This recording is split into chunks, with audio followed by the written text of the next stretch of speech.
호박 속 파고 있는 거 안 보인가? 가기 전에 호박 버무리나 해 먹고 갈라고. 아버지가 웃었다. 먹고 싶은 거 있으면 해 먹고 가야제. 내가 언제 죽겠는가? 그것을 내가 어찌한다요. 인자 살기 싫은디 안 데려가네? 뜻대로 되는 일인가? 넉매 양반은 좋겠소. 이도 다 해넣었으니 튼튼한 일을 하고 갈 수 있은 게. 아버지는 멋쩍은지 입을 다물었다. 염색해야 쓰겄소. 언제 갈지도 모르는데 그리 허연 머리로 갈라요? 해야제. 늘 깨끗하게 하고 있으시오. 언지라도 갈 수 있게. 그리야제. 어젯밤 꿈에 그 양반이 나를 데리러 왔는디 그놈의 장독 뚜껑 열어놓은 게 생각나갖고 뚜껑 닫으러 갔다가 못 따라갔단께. 내촌 할머니가 말하는 그 양반은 내촌 할아버지였다. 허니 엄마가 오면 만나고는 가야제. 언제 오요? 아버지가 고개를 수그렸다. 그 양반이 다음 판에 또 델로 오면 그때는 장독 뚜껑이고 뭐고 다 두고 따라 나설랑께로 보고 작거든 어서 오라고. 알겠소. 동지가 오면 새알만 만들어서 팥죽 수어야 하는디 그저까지는 오겠제? 아버지는 대답을 못하고 나를 바라봤다. 나는 그럼요. 곧 오실 거예요. 아버지 대신 얼른 대답했다. 아직도 엄마와 내촌할머니는 동지에 같이 팥죽을 만드는가 보았다. 동네에서 엄마와 내촌할머니는 절기를 꼭 챙기곤 했다. 사흔 날엔 팥찰떡을 대보름엔 오곡밥과 나물을 만들었다. 유든 날엔 흰쌀을 넣고 닭죽을 끓여 나누었다. 그 중에 동지 팥죽은 엄마와 내촌할머니 두 사람이 함께 했다. 팥을 삶아 으깨 팥물을 만들고 반죽 덩어리에서 일일이 동전 크기만큼의 반죽을 떼어 손바닥 위에 올리고 공글려서 새알을 만드는데 시간이 걸려서였을 것이다. 어느 해는 내촌 할머니네 부엌 큰 솥에서 또 어느 해는 우리 집 부엌에서 쑤어지던 걸쭉하던 동지 팥죽. 하긴 그때엔 내가 없을랑가도 모르겠지만 어찌든가 인사는 하고 가시오. 월선 양반처럼 말도 없이 가지 말고. 나는 아버지와 내촌 할머니의 대화를 듣고 있다가 아버지의 팔을 끌었다. 산보를 나가다가 마을 사람들을 만나게 되면 대화가 매번 이런 식이었다.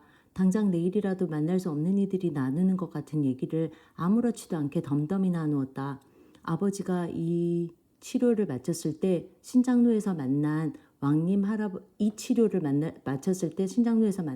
할아버지가 할아버지를 향해 인자 지대로 고기도 깨물어 보다가 가소 했다. 아버지는 그래야겠네 했다. 말을 건네는 사람도 대답을 하는 사람도 덤덤했다. 도랑가에 사는 초강 할아버지가 느릿느릿 걸어와 담장 위에 뭘 올려놓고는 마당에 서 있는 나에게 아버지 안 계시냐 물은 적이 있었다.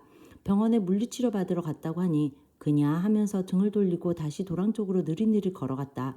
무엇인가 싶어 담장 위를 살펴보니 오래된 양은 그릇 속에 6만 원이 접힌 채 들어있었다. 저녁에 아버지에게 초강 할아버지가 놓고 갔다며 양은 그릇은 내놓자. 아버지가 물끄러미 거기 담긴 6만 원을 바라보더니 그 양반이 곧 갈랑갑이다 했다. 예? 무슨 말인지 못 알아듣고 내가 아버지를 보자 아버지는 담담히 이 돈 꿔간 지가 언젠데 지금 갖다 놓은 거 보며 이제 죽을 모양이여 했다. 가끔 혼자 동네를 걸어다 보면 마을 집집마다 남은 건 나이 든 사람뿐이라는 게 느껴졌다.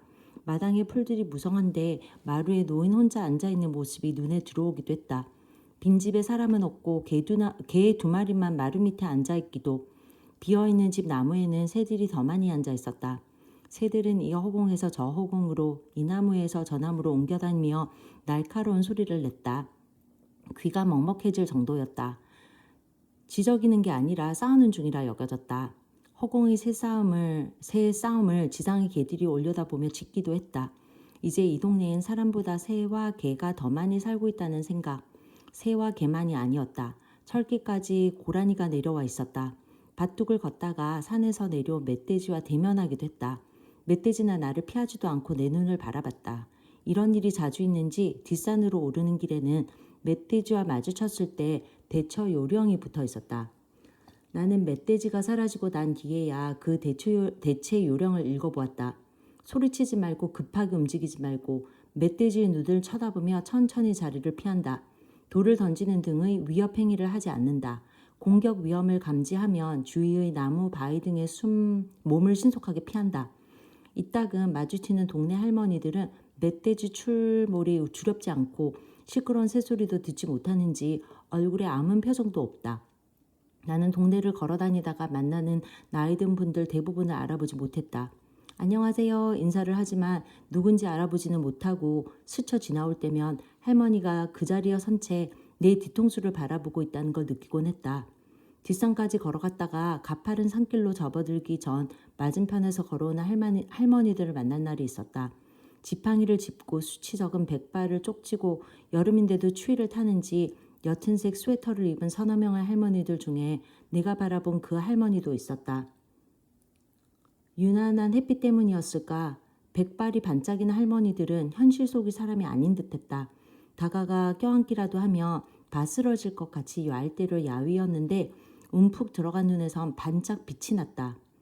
너 넉매 양반 때 큰딸 책벌레 아니냐? 나를 알아보며 말을 걸었다. 책벌레는 어렸을 때 내 별명이었다. 돌이켜보면 그 별명이 붙을 만큼 집에 책이 많이 있었던 것도 아니었다. 나는 끝내 그 할머니가 누구인지 생각해내지 못하고 예 안녕하세요 또 어색하게 인사를 하다가 끝을 얼버무렸다. 옆에 있던 할머니가 자가 누구라고 마른 입술을 달싹였다. 넉매 양반 큰딸이구먼. 자가 콩알만 할 때부터 헛간에 들어가 책에 코를 박고 있더만은 낭중에 글 씻는 사람이 되었다더망. 내가 전날 알아보지 못한 할머니가 대꾸했다. 한 할머니가 아 네가 걔구나 하고 난 뒤였다. 햇빛 속의 유령 같은 할머니들이 내 주위로 모여들며 이마를 맞대고 내 기속을 살피더니 얼굴을 일그러뜨리고는 앞서거니 뒤서거니 한마디씩 내뱉으며 수다스러워졌다.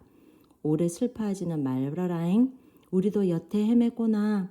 모두들 각자 그렇게 헤매다가 가는 것이 이 세상인 게 할머니들은 내 곁으로 바투 다가와서 손을 잡고 어깨를 만지고 머리를 쓰다듬고 등을 두드렸다.